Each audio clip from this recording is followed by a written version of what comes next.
अच्छे होंगे दोस्तों। आज हो गया है 28 सितंबर 2021 मंगलवार का दिन। बात करेंगे आज के मुख्य समाचार और टुडे ब्रेकिंग न्यूज अपडेट के इस वीडियो में। कई तरह के महत्वपूर्ण और काम की खबरों का अपडेट आ चुका है। सभी खबरें बहुत ही ज्यादा महत्वपूर्ण और सिलेक्ट करके लाई गई है। सरकार की ओर से नए नियम, बड़ी घोषणा और बड़े ऐलान के बारे में अपडेट जानकारी लेंगे, तो ऐसे में आप पूरा वीडियो ध्यान से आखिर तक जरूर देखते रहिएगा। बहुत ही महत्वपूर्ण और काम की जानकारियों का अपडेट वीडियो है। खबरों की शुरुआत करते हैं आप लोगों के एक प्यार भरे से लाइक और शेयर के बटन के साथ। हमारी टीम की मेहनत और उत्साहवर्धन के लिए इस वीडियो पर एक प्यार भरा सा लाइक का बटन जरूर दबाइएगा दोस्तों। और आपके प्यार और सपोर्ट के लिए इस वीडियो को आप फेसबुक और व्हाट्सएप पर भी ज्यादा से ज्यादा शेयर कर दीजिएगा। तो आइए दोस्तों शुरुआत करते हैं आज की पहली बड़ी खबर की। आप देख पा रहे हैं पैरासिटामोल पर डॉक्टरों की चेतावनी आई है। प्रेग्नेंट महिलाएं नियमित रूप से ना करें इसका सेवन। डॉक्टरों ने प्रेग्नेंट महिलाओं को पैरासिटामोल पर सावधान किया है। उनका कहना है कि ये गर्भ में बच्चे के विकास को नुकसान पहुंचा सकती है। प्रेग्नेंट महिलाओं को पैरासिटामोल का इस्तेमाल सीमित करना चाहिए। ये चेतावनी 91 वैज्ञानिकों के एक समूह से आई है। रिसर्च से ये पता चलता है कि प्रेगनेंसी के दौरान बच्चे के विकास में बाधा पहुंचा सकती है और ऐसे में पैरासिटामोल पर डॉक्टरों की चेतावनी आप देख सकते हैं। प्रेग्नेंट महिलाएं नियमित रूप से इस दवा का सेवन ना करें। प्रेगनेंसी में पैरासिटामोल पर ये चेतावनी नेचर रिव्यूज नामक एक पत्रिका में प्रकाशित हुई है। आगे बढ़ते हैं, बड़ी खबर आई है। केरल हाईकोर्ट ने एक बड़ा फैसला सुनाया है और कहा कि ऑनलाइन रमी एक स्किल वाला खेल है और इस पर बैन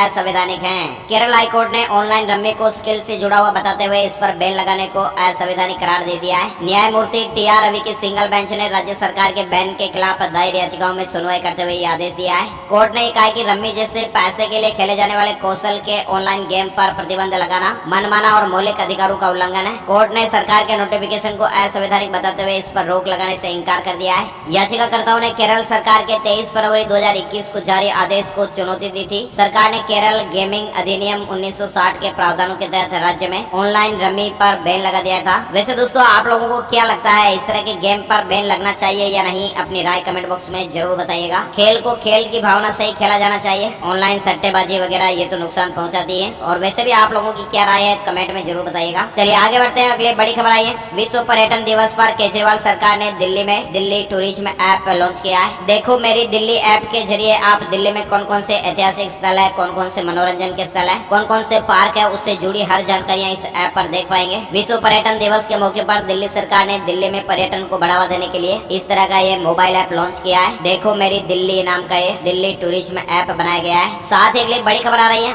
अब एक ही साइट पर आपको मिलेगी मौसम और प्रदूषण से जुड़ी हर तरह की लेटेस्ट जानकारी। मौसम विभाग ने ये पहल की है। दिल्ली एनसीआर के मौसम और प्रदूषण की जानकारी पाने के लिए अब अलग अलग वेबसाइटों पर जाने की जरूरत नहीं पड़ेगी। सब कुछ एक ही वेबसाइट पर उपलब्ध करा दिया गया है। जी हाँ दोस्तों, भारत मौसम विज्ञान विभाग IMD ने अर्बन मेट्रोलॉजिकल सर्विस के लिए एक नया वेबसाइट शुरू किया है। करीब 2 महीने पूर्व ट्रायल आधार पर लॉन्च किए गए इस वेबसाइट ने पूर्ण रूप से जानकारी देना शुरू कर दिया है। अभी तक मौसम और प्रदूषण की जानकारी के लिए दिल्ली NCR के निवासियों को अलग अलग वेबसाइटों पर जाना पड़ता था, लेकिन अब इस समस्या का स्थायी समाधान निकाल लिया गया है। IMD के इस वेबसाइट से 58 एयर क्वालिटी मॉनिटरिंग और 9 वेदर स्टेशनों को जोड़ा गया है। यहाँ पर लोग रडार और सैटेलाइट ऑब्जर्वेशन के बारे में भी जानकारियाँ ले सकते हैं। इस वेबसाइट पर अगले 3 घंटों के लिए नाउकास्ट सर्विस, 7 दिनों का मौसम पूर्वानुमान, वेदर अलर्ट, वेदर वार्निंग, सभी तरह की जानकारियाँ एक ही जगह मिल जाएगी। साथ ही इस वेबसाइट पर लोगों को हवा की गुणवत्ता से संबंधित जानकारियों के साथ साथ ही रियल टाइम तापमान, नमी, बारिश, हवा की दिशा और गति आदि के बारे में भी जानकारियां मिलेगी। चलिए आगे बढ़ते हैं, अगली बड़ी खबर की जानकारी लेते हैं। पीएम मोदी ने सरकारी कार्यालयों को 31 अक्टूबर तक का टाइम दिया है। सभी पेंडिंग फाइल निपटाने के निर्देश जारी किए गए हैं। प्रधानमंत्री नरेंद्र मोदी जी के निर्देश पर सरकारी कार्यालयों में अगले महीने से एक अनोखी स्वच्छता मुहिम चलाई जाएगी। अनोखी इस लिहाज से यह है कि साफ सफाई से संबंधित शिकायतों, पुरानी अनचाही फाइलों के निपटान से जुड़ी हुई होगी। इसके अलावा संसद में दिए गए आश्वासनों को संबंधित मंत्रालयों को 31 अक्टूबर से पहले पूरा करना होगा और इसको लेकर जोर शोर से तैयारियां भी चल रही हैं। इंडियन एक्सप्रेस की एक रिपोर्ट के मुताबिक इस संबंध में कैबिनेट सचिवालय की तरफ से सभी मंत्रालयों और विभागों को एक पत्र लिखा गया है। बड़ी खबर आई है केंद्रीय कर्मचारियों की मंथली बेसिक सैलरी को लेकर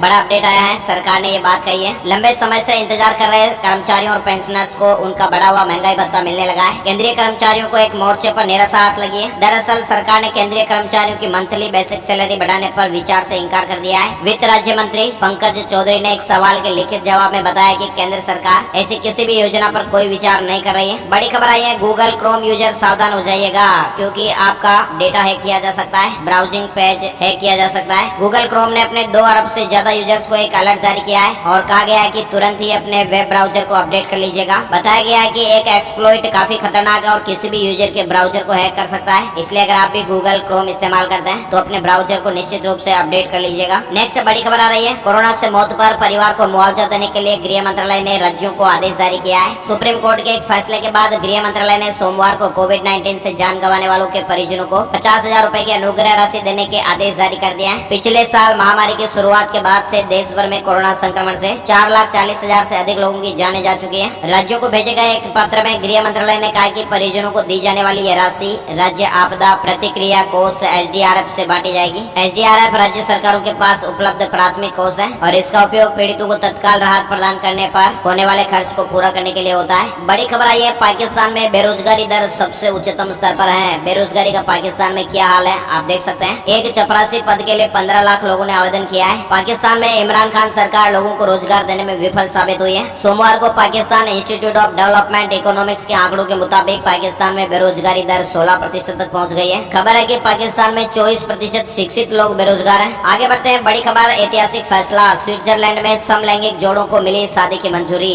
जनमत संग्रह करा गया था। स्विट्जरलैंड में समलैंगिक जोड़ों के पक्ष में ऐतिहासिक फैसला सुनाया गया है। स्विट्जरलैंड के मतदाताओं ने बड़े बहुमत से समलैंगिक जोड़ों को विवाह की अनुमति देने का फैसला किया है, जिससे अब यह देश भी पश्चिमी यूरोप के कई अन्य देशों की तरह समलैंगिकों को यह अधिकार देने वाले देशों की श्रेणी में शामिल हो गया है। 64.1% मतदाताओं ने शादी के पक्ष में वोट किया है। चलिए आगे बढ़ते दोस्तों, अगली बड़ी खबर आई है, नई आबकारी नीति दिल्ली के अनुसार दिल्ली के सभी 32 जोन में लाइसेंस के आवंटन के बाद सरकार ने निजी शराब की दुकानों का लाइसेंस 30 सितंबर तक के लिए बढ़ाया था, उसे अब आगे जारी नहीं किया जाएगा और इसका मतलब ये हुआ कि अब शराब पीना मुश्किल हो सकता है। 1 अक्टूबर से प्राइवेट शराब की जो दुकानें हैं वो बंद हो जाएगी और केवल सरकारी स्टोर ही खोले जाएंगे, यानी कि अब शराब खरीदना आसान नहीं होगा। राजधानी दिल्ली में अक्टूबर से प्राइवेट शराब की दुकानें बंद हो जाएगी। फिलहाल दिल्ली में 720 से ज्यादा शराब की दुकानें चलती हैं, जिसमें से 260 प्राइवेट दुकानें। नेक्स्ट बड़ी खबर आ रही है, नई महिंद्रा स्कॉर्पियो की लेह में हो रही है टेस्टिंग। स्कॉर्पियो के नए मॉडल को टेस्टिंग के दौरान कई बार देखा गया है। एक बार फिर से इसे लेह के पहाड़ी इलाकों में टेस्टिंग के दौरान स्पॉट किया गया है। मौजूदा स्कॉर्पियो को न्यू जनरेशन मॉडल रिप्लेस करेगा और इसमें बहुत बड़े बदलाव देखने को मिलेंगे। नई 2022 स्कॉर्पियो में नए प्लेटफॉर्म, नई टेक्नोलॉजी और नए इंजन का इस्तेमाल किया जा रहा है। मीडिया रिपोर्ट्स के मुताबिक महिंद्रा स्कॉर्पियो के नेक्स्ट जनरेशन मॉडल का एक काफिला इस बार लेह मनाली हाईवे पर देखा गया है और इस काफिले में 7 से 8 गाड़ियों के शामिल होने का दावा किया जा रहा है। बड़ी खबर आई है, अमेजन पर पंजीकृत विक्रेताओं को तत्काल ओवरड्राफ्ट सुविधा प्रदान करेगा ICICI बैंक। ये एक तरह की नई सुविधा है। ICICI बैंक ने सोमवार को एक जानकारी दी है कि उसने ई-कॉमर्स कंपनी के ऑनलाइन मार्केट प्लेस पर रजिस्टर्ड व्यक्तिगत विक्रेताओं और छोटे व्यवसायों को 25 लाख तक की ओवरड्राफ्ट यानी OD सुविधा प्रदान करने के लिए अमेजन इंडिया के साथ साझेदारी की है। दूसरे बैंकों के ग्राहक भी ICICI बैंक से OD सुविधा का लाभ उठा सकते हैं यदि वे Amazon.in के साथ विक्रेता के रूप में पंजीकृत हैं। योग्य विक्रेता जो है वो Amazon.in पर रजिस्टर्ड विक्रेताओं के लिए online portal Amazon seller central के अपने खाते पर ICICI बैंक की इस पेशकश का लाभ उठा सकते हैं। इंस्टा OD प्लेटफॉर्म पर जाकर विक्रेता को लॉगिन करके डिजिटल आवेदन पत्र भरना होगा। चलिए आगे बढ़ते हैं, अगली बड़ी खबर आई है, अफगानिस्तान को लेकर ये बड़ा अपडेट आप देख सकते हैं। दाढ़ी बनाने पर पाबंदी लगाई गई है। सैलूनों के बाहर नोटिस चिपका दिए गए हैं। सत्ता पर काबिज होने के बाद अफगानिस्तान के लोगों को राहत देने की बात कहने वाले तालिबान ने पूरी तरह इस्लामिक कानून लागू कर दिया है। अब यहाँ पर महिलाओं पर ही नहीं पुरुषों पर भी कई तरह की पाबंदियां लागू हो गई है। तालिबान ने अफगानिस्तान के सैलूनों को एक नया फरमान सुनाया है और इसके तहत उन्हें किसी की भी दाढ़ी काटने से मना किया गया है।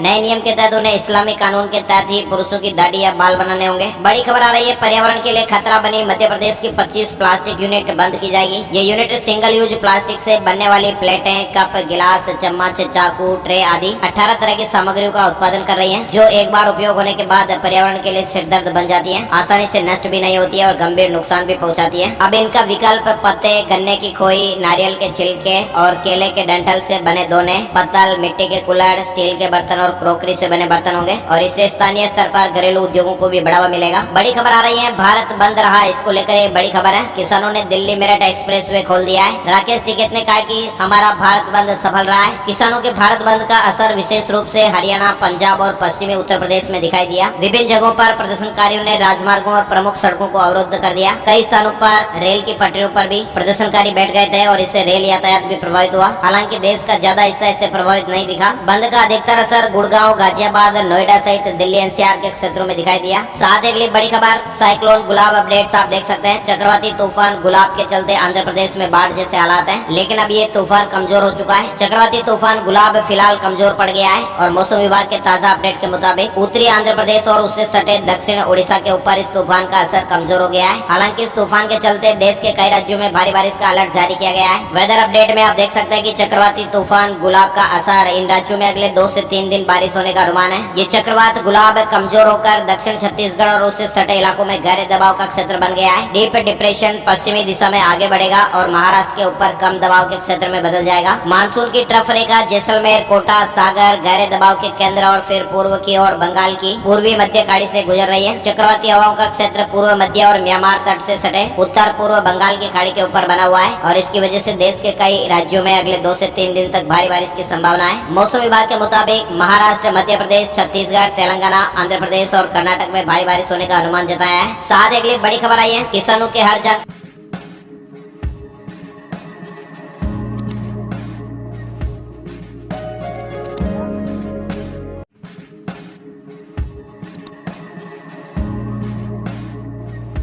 जानकारी एक ही क्लिक पर होगी। सम्मान निधि में नहीं हो सकेगी गड़बड़ी। किसानों को कम फसल बीमा राशि मिलना, बैंकों से किसान क्रेडिट कार्ड बनवाने में दिक्कतें होना और किसान सम्मान निधि में गड़बड़ी अब नहीं हो पाएगी। कृषि विभाग वृहद एग्रीकल्चर डिजिटल मिशन पर काम कर रहा है, जो कि किसानों की रोजमर्रा की शिकायतों में अप्रत्याशित रूप से कमी ला देगा। इस तरह की बात केंद्रीय कृषि मंत्री नरेंद्र सिंह तोमर जी ने कही है। किसान भाइयों के लिए नई सुविधा आने वाली है। नेक्स्ट बड़ी खबर आ रही है, तेल की कीमतें भी होगी कम। सरकार का पोर्टल तैयार है। बेहतर निगरानी के साथ कई तरह के फायदे मिलेंगे। सरकार आम लोगों को एडिबल ऑयल यानी कि खाने के तेल की जमाखोरी की मार से बचाने के लिए शिकंजा कस चुकी है और इसी क्रम में अब सरकार ने एडिबल ऑयल पोर्टल तैयार किया है, यानी वेबसाइट तैयार की गई है। इस वेबसाइट पर सरकार की तरफ से कई तरह की सुविधाएं दी जाएगी। तिलहन के दाम और स्टॉक के बारे में भी विस्तृत जानकारियां मिलेगी। साथ ही साप्ताहिक अपडेट भी दिए जाएंगे। हर हफ्ते इस पोर्टल पर आंकड़ों को अपडेट किया जाएगा। नेक्स्ट बड़ी खबर आ रही है, सुप्रीम कोर्ट ने कहा कि जनहित याचिकाकर्ता दुनिया की हर चीज नहीं मांग सकते। सुनवाई से इंकार कर दिया गया है। सुप्रीम कोर्ट ने सोमवार को कहा कि जनहित याचिका दायर करने वालों को पूरी तैयारी करके आना चाहिए और ये ध्यान रखना चाहिए कि वे दुनिया की हर चीज नहीं मांग सकते।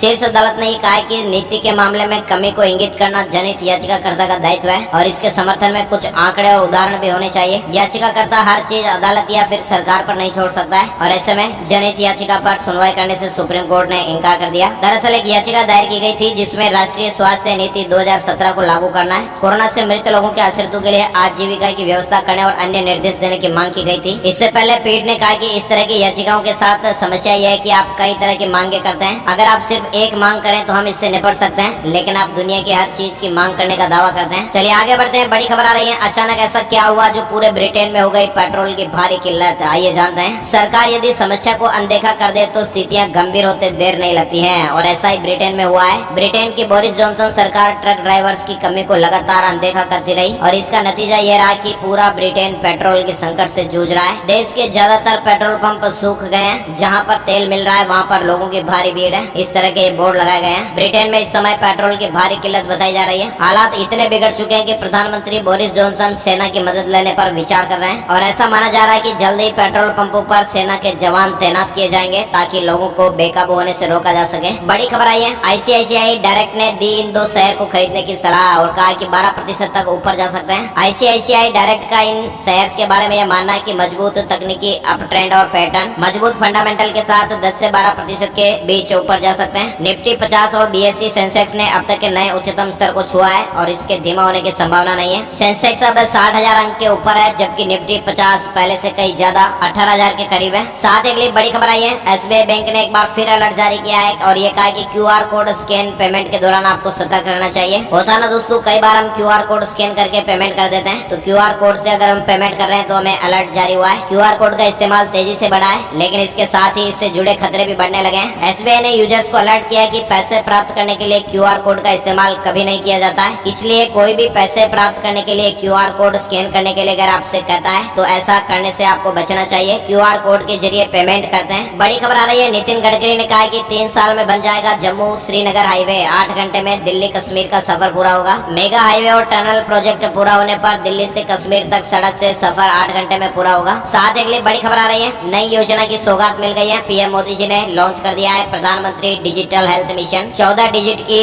यूनिक आईडी होगी। सरकार की इस योजना का मुख्य उद्देश्य देश भर में स्वास्थ्य सेवा को डिजिटल बनाना है। हेल्थ कार्ड में आपके स्वास्थ्य से संबंधित पूरी जानकारी डिजिटल फॉर्मेट में दर्ज होती रहेगी। सोमवार को पीएम नरेंद्र मोदी ने प्रधानमंत्री डिजिटल हेल्थ मिशन PMDHM की शुरुआत कर दी है। इस फ्लैगशिप योजना का उद्देश्य देश भर में स्वास्थ्य सेवाओं को डिजिटल बनाना रहेगा और इस योजना के तहत हर भारतीय नागरिक की एक यूनिक हेल्थ आईडी आईडी बनाई जाएगी। अगली बड़ी खबर आई है, बुजुर्ग चालक अपने वाहन पर ई शब्द लिखवाएं, ड्राइविंग में सहूलियत पाएं। शहर की सड़कों पर वाहन चलाने वाले बुजुर्ग चालकों के लिए एक अहम खबर है। ट्रैफिक पुलिस जम्मू ने वाहन चलाने वाले वरिष्ठ नागरिकों को अपने वाहन के आगे और पीछे अंग्रेजी में ई शब्द यानी एल्डर लिखने की अपील की है और इससे सड़क पर वाहन चला रहे वरिष्ठ नागरिकों को अन्य वाहन चालक तरजीह देंगे। ट्रैफिक पुलिस के अधिकारी इन दिनों अपने वाहन से वरिष्ठ नागरिकों से लाउड स्पीकर में ई शब्द लिखने को कह भी रहे हैं। साथ ही दोस्तों अगली बड़ी खबर आई है, वाणिज्य मंत्रालय सख्त हुआ है, 6 अक्टूबर से कोड अपडेट कराए बिना आयात निर्यात नहीं कर पाएंगे कारोबारी। वाणिज्य मंत्रालय ने रविवार को निर्देश जारी करते हुए कहा था कि ऐसे आयातक और निर्यातक जिनके कोड जनवरी 2005 के बाद से अपडेट नहीं किए गए हैं, आने वाले 6 अक्टूबर से निष्क्रिय कर दिए जाएंगे।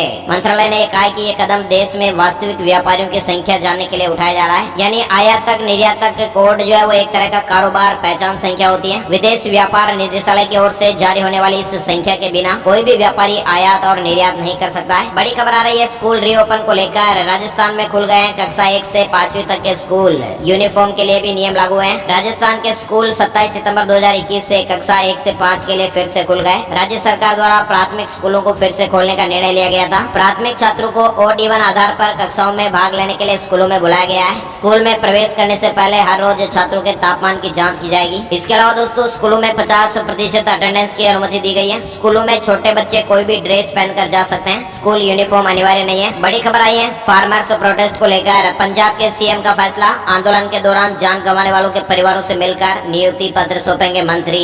केंद्र सरकार के 3 नए कृषि कानूनों के खिलाफ किसान यूनियन के भारत बंद के कारण देश के कई हिस्सों में जनजीवन प्रभावित रहा, जैसा कि हमने पहले ही खबर में देख लिया था। विशेष रूप से हरियाणा, पंजाब और पश्चिमी उत्तर प्रदेश में ट्रेनों के रद्द होने और राजमार्ग और प्रमुख सड़कों के बंद होने से हजारों यात्री फंसे रहे। इसी बीच पंजाब के नए मुख्यमंत्री चरणजीत सिंह चन्नी ने मंत्रियों की इमरजेंसी बैठक बुलाई और इस बैठक में सीएम ने मंत्रियों को आदेश दिया कि वे किसान आंदोलन के दौरान जान गंवाने वालों के परिवारों से मिलकर सरकारी नियुक्ति का पत्र सौंपें। बड़ी खबर आई है, सीटेट 2021 को लेकर सीबीएसई ने दिसंबर 2021 परीक्षा के लिए मॉडल टेस्ट पेपर जारी कर दिया है। CTET.nic.in वेबसाइट पर मॉडल टेस्ट पेपर आपको मिल जाएंगे। पेपर फर्स्ट और पेपर सेकंड दोनों के लिए नमूने के प्रश्न पत्र जारी हुए हैं। साथ ही बड़ी खबर आ रही है, WHO फिर शुरू करेगा स्रोत की जांच। कोविड-19 को लेकर ये जानकारी है। 20 वैज्ञानिकों की एक नई टीम बना रहा है। रिपोर्ट आ रही है कि WHO ने इस मामले में जो प्रारंभिक जांच की थी उसमें चीनी वैज्ञानिकों ने जो डेटा दिए थे वो वायरस के स्रोत का पता लगाने के लिए अपर्याप्त है और इसी वजह से स्वास्थ्य क्षेत्र के वैश्विक संगठन WHO ने मामले की फिर से जांच कराने का फैसला लिया है। द वॉल स्ट्रीट जर्नल की रिपोर्ट में कहा गया कि WHO नए सबूतों की तलाश के लिए 20 वैज्ञानिकों की एक नई टीम जुटा रहा है। बड़ी खबर आ रही है, साइक्लोन गुलाब को लेकर अपडेट आप देख पा रहे हैं। तेलंगाना में आज सभी सरकारी दफ्तर और शिक्षण संस्थान बंद रहेंगे। सीएम केसीआर ने इसका ऐलान किया है। चक्रवाती तूफान गुलाब की वजह से राज्य में हुई भारी बारिश के चलते आज सभी सरकारी कार्यालय और शिक्षण संस्थान बंद रहेंगे। वही दोस्तों अगली बड़ी खबर है, सीएम योगी आदित्यनाथ ने विभागों का बंटवारा किया है। उत्तर प्रदेश सरकार अपने मंत्रिमंडल में विस्तार कर 7 नए चेहरों को शामिल किया गया है। मुख्यमंत्री योगी आदित्यनाथ ने नए मंत्रियों को विभाग की जिम्मेदारी भी सौंप दी है। सोमवार देर शाम विभागों का बंटवारा कर दिया गया। इनमें 1 कैबिनेट मंत्री और 6 राज्य मंत्री शामिल है। डिटेल और आप देख सकते हैं। बड़ी खबर आ रही है, राजस्थान प्री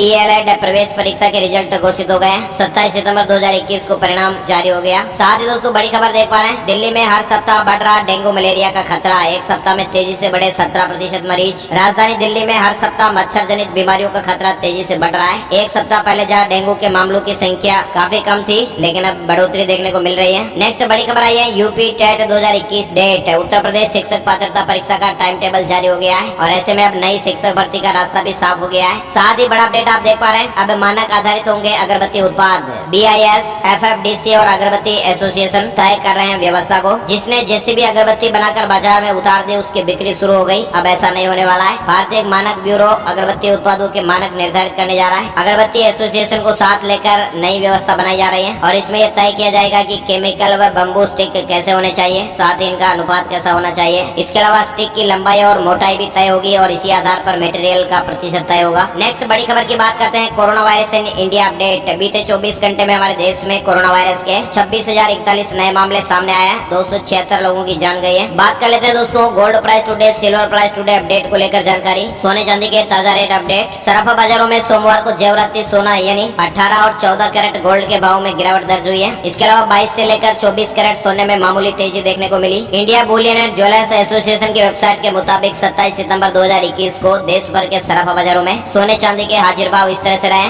सोना 46,278 रूपए प्रति 10 ग्राम पर रहा। वही चांदी 60,233 रुपए प्रति किलोग्राम के भाव पर रही है। IBJ के रेट देश भर में सर्वमान्य होते हैं, हालांकि इन रेट में GST को शामिल नहीं किया गया है। आइए दोस्तों अब जानकारी ले लेते हैं वेदर न्यूज टुडे। आज का मौसम कैसा रहेगा, वेदर फोरकास्ट अपडेट आ चुका है। संपूर्ण भारत का आज 28 सितंबर 2021 का मौसम पूर्वानुमान, मौसम की जानकारी का अपडेट। अगले 24 घंटों के दौरान तेलंगाना, दक्षिणी छत्तीसगढ़, विदर्भ, मराठवाड़ा, उत्तरी मध्य महाराष्ट्र, कोंकण और गोवा, गुजरात, तटीय आंध्र प्रदेश, उत्तरी आंतरिक कर्नाटक और अंडमान और निकोबार द्वीप समूह में हल्की से मध्यम बारिश के साथ ही कुछ स्थानों पर भारी बरसात हो सकती है। साथ ही मेघालय, सिक्किम, पश्चिम बंगाल, केरल, तटीय कर्नाटक, लक्षद्वीप, पूर्वी राजस्थान, मध्य प्रदेश, झारखंड, उत्तराखंड, उत्तर प्रदेश और बिहार के कुछ इलाकों में हल्की से मध्यम बारिश हो सकती है। साथ ही बात करते हैं पूर्वोत्तर भारत, तमिलनाडु और जम्मू कश्मीर के बाकी इलाकों में भी हल्की बरसात देखने को मिल सकती है। तो दोस्तों आज के वीडियो में फिलहाल बस इतनी खबरें। उम्मीद है आप लोगों को वीडियो अच्छा लगा होगा। लाइक और शेयर करना मत भूलेगा। वीडियो पूरा देखने के लिए आपका दिल से शुक्रिया, धन्यवाद। जय हिंद, जय भारत, वंदे मातरम।